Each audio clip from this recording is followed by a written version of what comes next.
Reka twongere dushime Imana yemeye kubana natwe muri aka kanya, tukaba tugiye kwigana ijambo ryayo, izina ryayo rihabwe icyubahiro.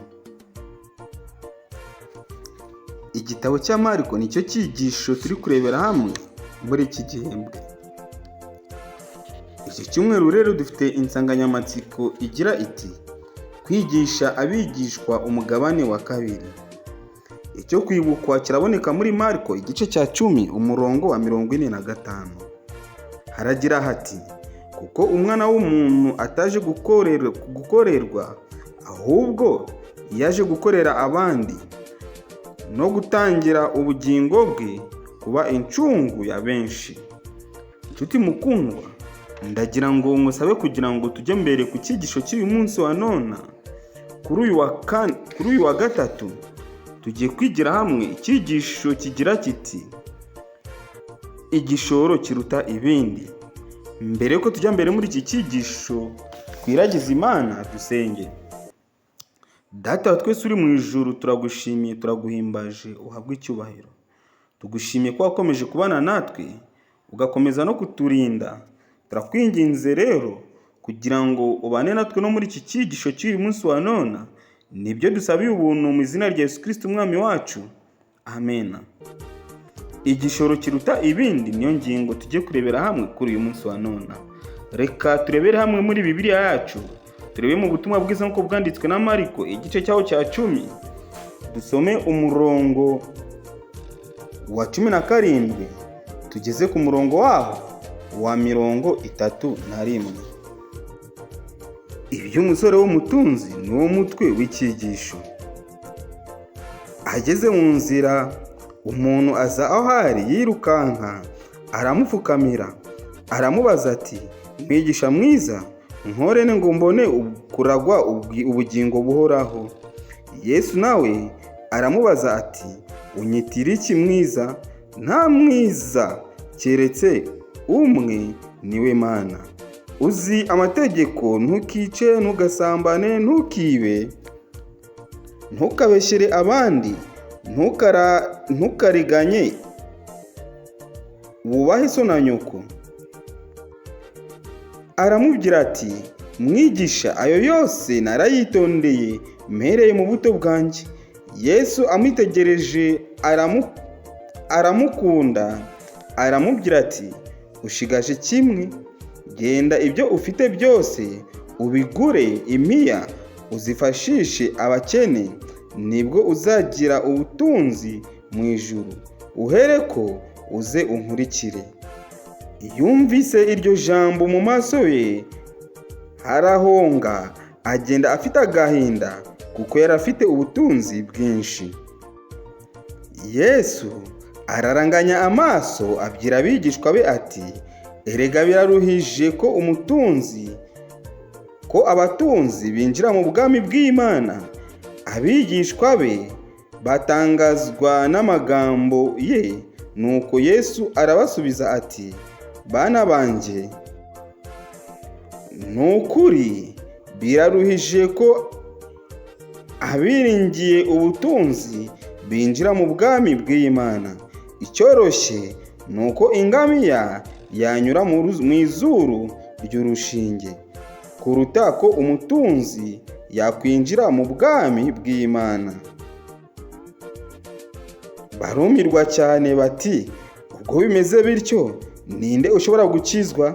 Yesu arabitegereza arababwira ati ibyo ntibishobokera abantu, ariko ku Mana ko siko biri, kuko byose bishobokera Imana. Nuko Petero aramubwira ati dore twebweho twasize byose turagukurikira.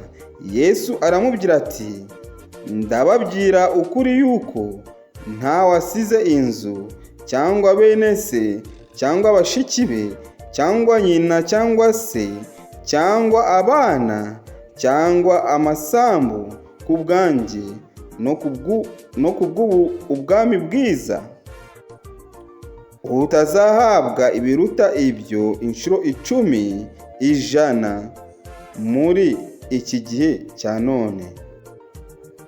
Hari amazu ahari bene se, ahari bashiki be, ndetse n'aba nyina n'abana n'amasambu, hamwe no kurenganywa, maze mu gihe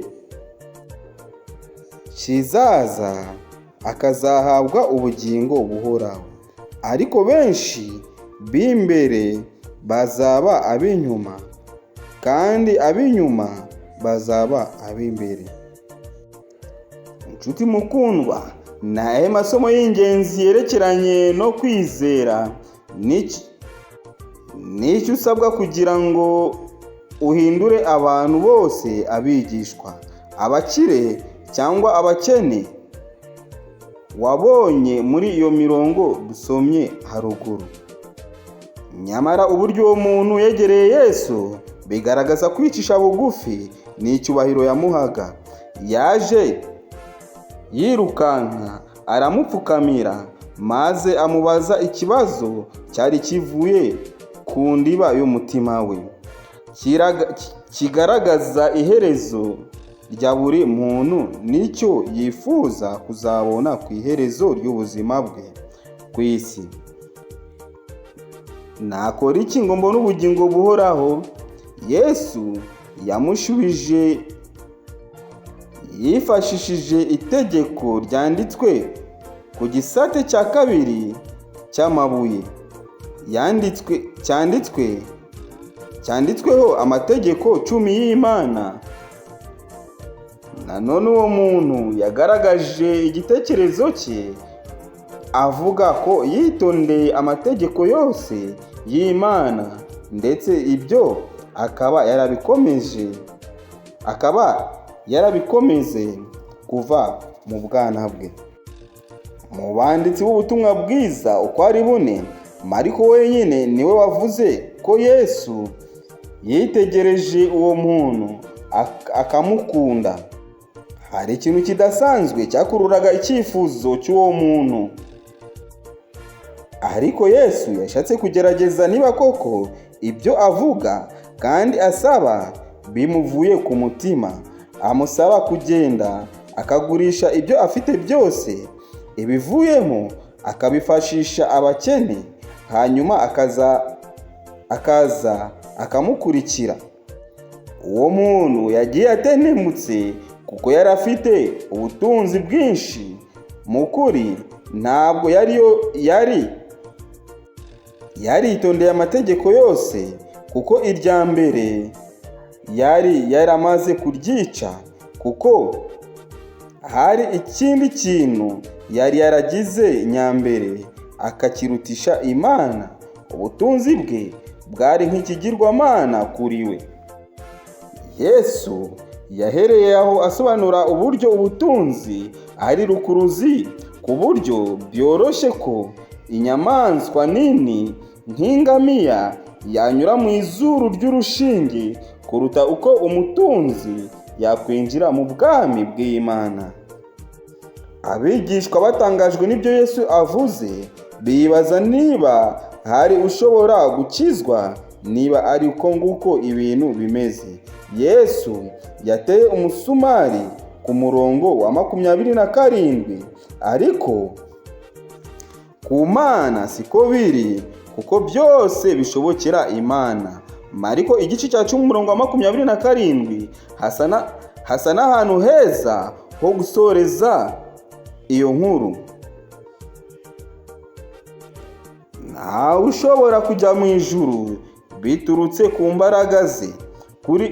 Buri wese akenera ubuntu bw'Imana kugira ngo akizwe. Petero yahise amubaza ati, none se ko twebwe twasize byose tukagukurikira? Yesu yamushubije ko ibyo basize ngo bamukurikire naho bihuriye n'ibyo bazahabwa, aribwo bugingo buhoraho. Aha niho hari ingingo y'ingenzi.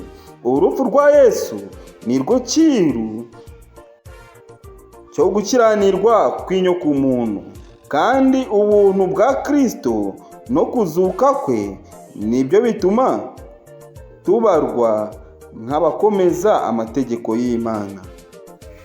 Inshuti bakundwa, dukwiye gutsindishirizwa n'ubuntu bw'Imana. ubuntu bw'Imana nicyo cyonyine gikwiye kudutsindishiriza. Icyo dusabwa ni ukwegurira imibereho yacu Yesu Kristo, maze ubuntu bwayo akaba aribwo budutsindishiriza. Reka dusoreze mu rwandiko Pawulo yandikiye Abaroma, igice cya 6 umurongo wa 1 tugeze umurongo wa 11. Ubuntu ntibuduha uburenganzira bwo gukora ibyaha. Nuko bene data tuvuga iki? Tugumye gukora ibyaha ngo ubuntu busage? Ntibikabeho.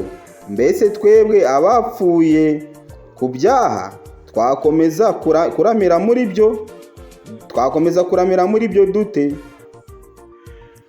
Nimuzi yuko twese ababatirijwe muri Yesu Kristo twabatirijwe no mu rupfu rwe. Nuko rero kubw'umubatizo twahambanywe nawe mu rupfu rwe, kugira ngo nk'uko Kristo yazuwe n'ubwiza bwa Data wa twese, abe ari nako natwe tugendera mu bugingo bushya.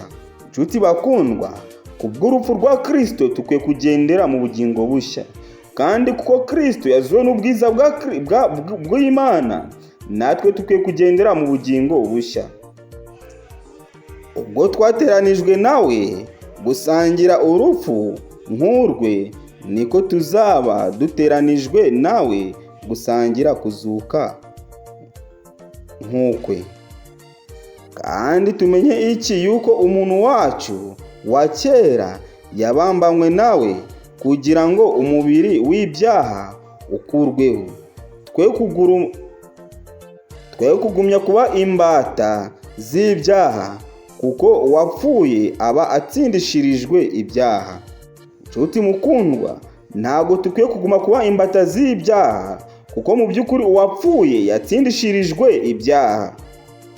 Ariko nyamara niba twarapfanye na Kristo, twizere yuko tuzabanaho nawe, kuko tuzi yuko Kristo amaze kuzuka atagipfa, urupfu rukaba rutakimufiteho urutabi. Nshuti mukundwa, ntago urupfu rugifiteho Kristo ububasha. Nyamara urwo rupfu yapfuye, yarupfuye rimwe risa kubw'ibyaha, ariko ubwo ariho kubw'Imana. Nshuti mukundwa, tukwiye kugira ibyiringiro. Mu by'ukuri ibyiringiro byacu bikwiye gushingira kubera ko Kristo akiri muzima, kandi Kristo ariho kubw'Imana. Abe ariko namwe mwiyumvamo ko mwapfuye ku byaha, mukaba muriho ku Mana muri Kristo Yesu. Nshuti mukundwa, tukwiye gupfa ku byaha natwe tukaba turi muri Kristo Yesu, kuko ariwe watuneshereje. Nshuti mukundwa, icyo nkwifurije nuko ukwiye kwakira Kristo nk'umwami n'umukiza wawe. Nicyo ngusabiye muri aka kanya, nanjye nisabira mu izina rya Yesu Kristo umwami wacu. Amen. Reka dusenge Imana. Data wa twese, turongeye turagushimye, turaguhimbaje. Tugushimye kuri umuremyi wacu, tugushimye ko ukomeje kubana natwe no muri ibi byigisho. Umaje kutwereka yuko dukwiye kuvana ikigirwamana cy'ubutunzi muri twebwe, ahubwo tukishingikiriza kuri weho. Ni wowe ncungu yacu, ni wowe wadupfiriye, ni wowe umuremyi wacu, ni wowe Mana yacu. Turakwinginze rero kugira ngo imibereho yacu tuyikwegurire guhera nona kugeza n'iteka ryose. Ibyo nibyo tugusabiye ubuntu mu izina rya Yesu Kristo umwami wacu. Amen.